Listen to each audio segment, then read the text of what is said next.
Welcome student, जामनीकांत BEd college की class में स्वागत है आप लोगों का। हम लोग जो है पिछले सप्ताह से मेथड पेपर्स का अध्ययन कर रहे हैं। हिस्ट्री एंड सिविक्स मेथड से रिलेटेड बातों को जान रहे हैं कि इसमें हम लोगों को क्या क्या पढ़ना है। तो पिछले क्लास में जो है नरेशन कम डिस्कशन मेथड के बारे में हम लोगों ने चर्चा किया कि डिस्कशन मेथड जो है वो क्या है, वाद विवाद पद्धति जो है वो क्या है, उसकी मुख्य बिंदु क्या है, उसको तैयारी करने से पहले हम लोगों को किन किन बातों का ध्यान रखना चाहिए, इन सब चीज़ों के बारे में पिछले क्लास में हम लोग चर्चा कर चुके हैं। पिछले वीडियो में आप लोग देख करके जो है बहुत अच्छे से समझ चुके हैं। आज हम क्लास में चर्चा करने जा रहे हैं डिस्कशन मेथड का जो है वाद विवाद पद्धति जो है इसके गुण और दोषों के बारे में।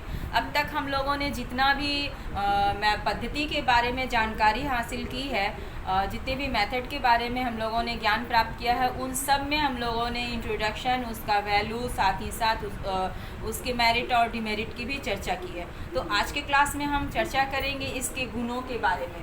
आई क्लास में वाद विवाद पद्धति के गुण और दोष। आज क्लास में सिर्फ गुण के बारे में हम लोग चर्चा करेंगे, दोष के बारे में नेक्स्ट क्लास में हम चर्चा करेंगे। ठीक है, चलिए सबसे पहला गुण इसमें क्या है, इसमें क्या ऐसी खासियत है, कौन सी ऐसी विशेषता है जिसका कि हम लोग उपयोग करते हैं अपनी शिक्षण प्रक्रिया को पूरा करने में। तो सबसे पहला है कि यह पद्धति जो है वो व्यक्तिगत विभिन्नताओं पर निर्भर है। जब हम वाद विवाद की बात करते हैं, पिछला क्लास में मैंने आप लोगों से कहा कि यह क्या है, ये विचारों का विस्तृत रूप है जिसको हम अपने शब्दों के माध्यम से व्यक्त करते हैं। किसी भी समस्या को से संबंधित, किसी विषय वस्तु से संबंधित जब हम अपने विचारों को प्रस्तुत करते हैं तर्क वितर्क के आधार पे, तो वो हमारा वाद विवाद पद्धति कहलाता है। तो इसमें व्यक्तिगत विभिन्नताएं आती है। ये व्यक्तिगत विभिन्नताएं पे निर्भर करता है कि पर्टिकुलर एक इंसान का जो व्यू होगा, एक व्यक्ति का, एक छात्र का जो व्यू होगा एक सब्जेक्ट को लेकर के, एक विषय वस्तु को लेकर के, नेक्स्ट दूसरे छात्र का जो है वो उसकी विचारधारा उसी विषय वस्तु को लेकर के अलग हो सकती है। तो इस तरह से क्या है, यह व्यक्तिगत विभिन्नता पर आधारित है। नेक्स्ट है आपका स्वतंत्र अध्ययन पर जोर देती है।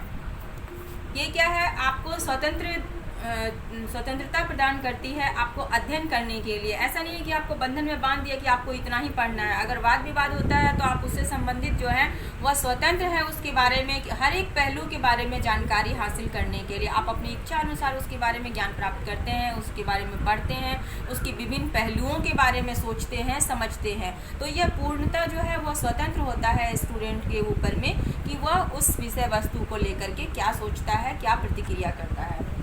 नेक्स्ट है आपका छात्रों के तर्क शक्ति का विकास करती है। सिंपल है, जब हम वाद विवाद करते हैं तो नेचुरली है कि हम अपनी तर्क के अनुसार जो है क्वेश्चन आयर जो है वो डेवलप करते हैं। जब किसी भी विषय को लेकर के अगर वाद विवाद होता है, डिस्कशन होता है, तो उसके पक्ष विपक्ष या अदर उसका क्या प्रभाव पड़ता है, इन सब बातों को लेकर के जो है हमारे मस्तिष्क में कई सवाल पैदा होते हैं।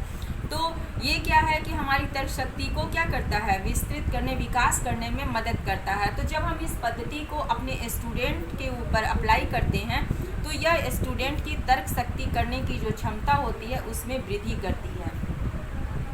नेक्स्ट है कि यह जो है यह पद्धति क्रिया के सिद्धांत पर बल देती है। यह साइलेंट मोड में नहीं रहती है, ये क्रिया के सिद्धांत करने के लिए जो है वो प्रेरित करती है छात्रों को। तो ये बहुत ही इम्पॉर्टेंट है स्टूडेंट को सक्रिय बनाने के लिए।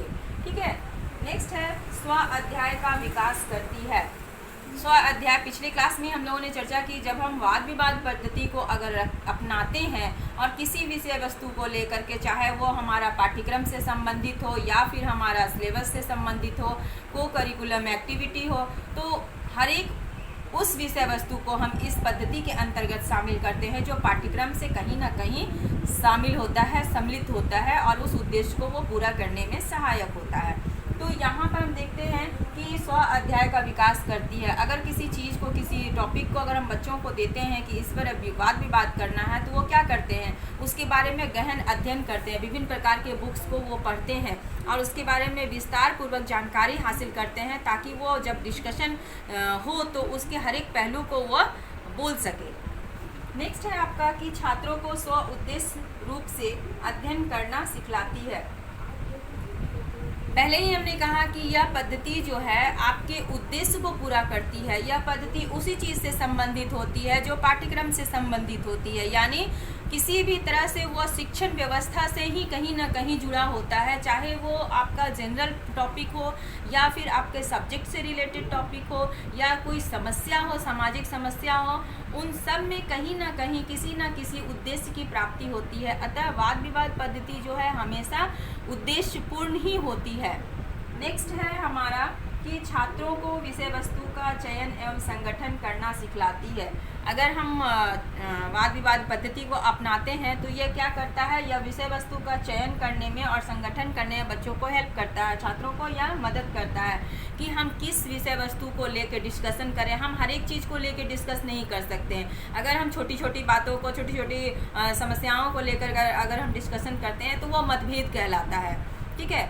लेकिन जब हम शिक्षण के क्षेत्र में किसी चीज़ को लेकर के डिस्कशन करते हैं तो कुछ ऐसी सामाजिक समस्या, राष्ट्र की समस्या या कुछ इनोवेटिव चीज़, कुछ मेथड में बदलाव अगर आ रहा है, हमारी पद्धति में बदलाव आ रहा है, जैसे कि एक एग्जाम्पल अगर आप ले लीजिए कि अभी कोविड-19 का प्रकोप पूरे विश्व में जो है वो छाया हुआ है, तो यहाँ पर जो है हमारी शिक्षण प्रणाली बहुत प्रभावित हो रही है।